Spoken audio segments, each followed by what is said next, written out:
In many of the tastings we do, we might have a flight of several wines of the same type, of the same color, of the same grape variety in front of us. But for today, just for practice, we have our simple white, which we just tasted, and our simple red. And we shouldn't ever forget to rinse in between.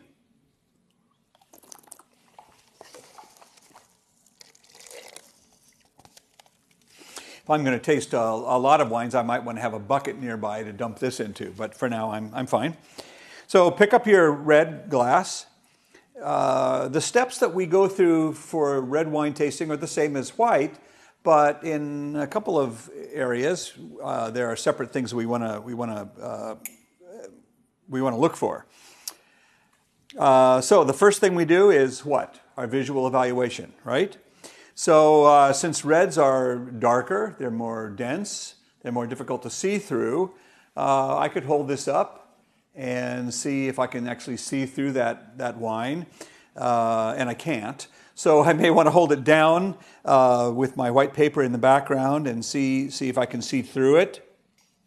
Sometimes in a real critical tasting, I'll actually bring a little flashlight with me, and then I can shine that flashlight through the wine and really get a good idea if it's clear.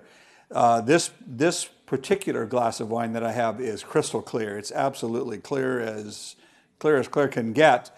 But sometimes a wine will look clear, and when I shine my little high beam flashlight through it, it'll look hazy. All of a sudden, it'll look like my headlights shining through the fog. In this case, though, however, this wine is very, very clear. So I'll make a note, clear. Then I'm going to look at the color. Now, with red wines, there's a little bit more to look for. Obviously, there's more color there. But I'm going to tip the glass at a 45-degree angle against my white background. And I'm going to look around the thin part, the rim of the liquid that I'm tilting out. And I'm also going to look through the thicker part of liquid. We call that the core. As red wine ages, it starts to pick up a little bit of a brown color. And by tilting the glass, I can see that brown color more readily around the rim. I can't see it through the core. The core of this wine still looks like a ruby red, a medium ruby red color. But if this wine were older, I would see a little brown around the edge. We call this rim variation, when the rim is a different color than the core. In the case of this particular wine that I have in front of me, I think it's a pretty young wine because I see no rim variation. The intensity of the color is less around the rim because more light is getting through, but there's no difference in hue. There's no difference in basic color. So don't forget to write notes about what we've just seen, and then pick the glass up and give it a quick sniff. Remember, we're just testing the condition of the wine now. Is this wine servable? Is this wine safe to proceed, or do I need to call for another bottle? Nope, the wine is fine. So let's go ahead and proceed. And just as with the white wine, we're going to swirl, swirl, swirl, and then take some longer sniffs and proceed to describe the nose of the wine. I won't go into it extensively, but the things you might look for would be berry notes or fruit notes, ripe fruit notes, black fruit, red fruit, spiciness, woodiness, and so forth. I'm going to take another little sniff of this wine just to make sure I didn't miss anything. And then I'm going to go ahead and take my first sip.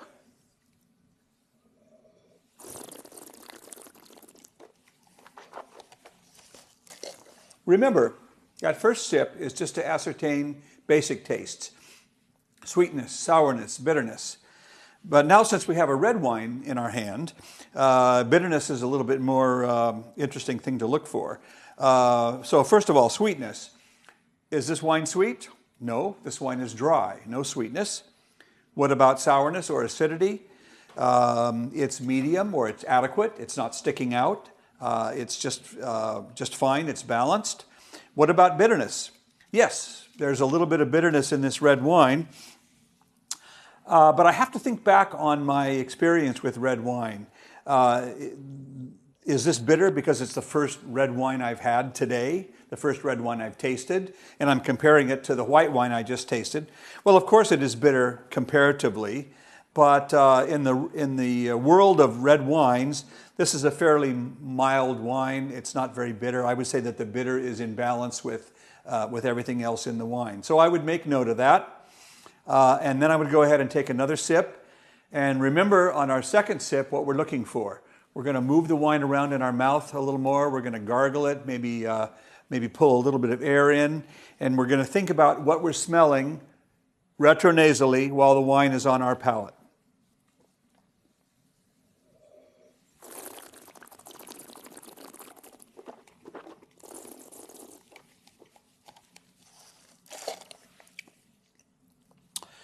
Wow, that's really interesting. There were a lot of things to be smelled while the wine was in the glass and we were just sniffing and swirling and so forth. But actually on our palate, the wine sort of suddenly warms up a little bit and different things jump out of solution. I got a more of a ripe fruit smell, riper than the smells that I smelled originally. Almost a fruit jam type of smell. And also there's a peppery note that wasn't there by nose. So it's actually a lovely little wine. But I would take notes on everything that I just perceived, and then as I'm sitting here taking notes, I'm also thinking about how long that flavor is lasting on my palate. How long is the finish of this wine compared to that white wine, which was fairly short? This wine is more of a medium finish, maybe medium plus. I've been standing here talking for a minute or so, and I can still have a pretty full memory of what that wine tasted like while it was on my palate. So I would say medium finish, medium or medium plus. If the finish were to persist for several minutes, then I would call it a long finish. What about the body of these two wines? Let's think back on the white wine that we tasted first, that had a very short finish. While I was flipping that around on my palate, it seemed a little bit light, kind of on the watery side, and so I would call that white wine body light or light plus. The red wine, on the other hand, seems like it has a little more alcohol, a little bit more heft, a little more consistency. So I would call that a medium body or maybe medium minus. Since we only really have three descriptive parameters for body or weight in wine, namely light, medium, and full, I tend to use pluses or minuses, light plus, medium minus, medium plus, medium plus plus, and so forth. So feel free to sort of split the differences among those various categories so that you can fine-tune your assessment of the wine.